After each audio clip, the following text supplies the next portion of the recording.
Hello hello everyone, welcome back to Tutorial Millennial channel. In this video, I'm going to show you how to add color Riot effect on CapCut apps. Let's get started.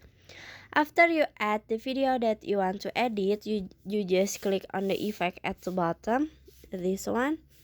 Click on it, and then in here you just click on the video effect, and then at the menu you can swipe until you can see the 3D, this one.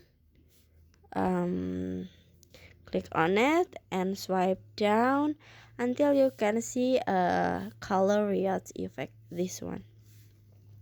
So you just click on it and then click check icon. Now you can adjust the effect, so you just click adjust at the bottom.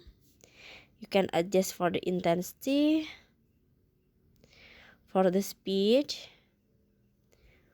for rotate, for a background animation, and then for the filter, just swipe left or right like this. And then after this you can click check icon at the bottom and then set the effect until the end of the video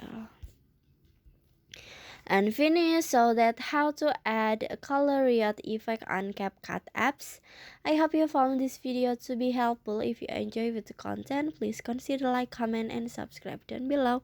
Happy editing guys, bye bye.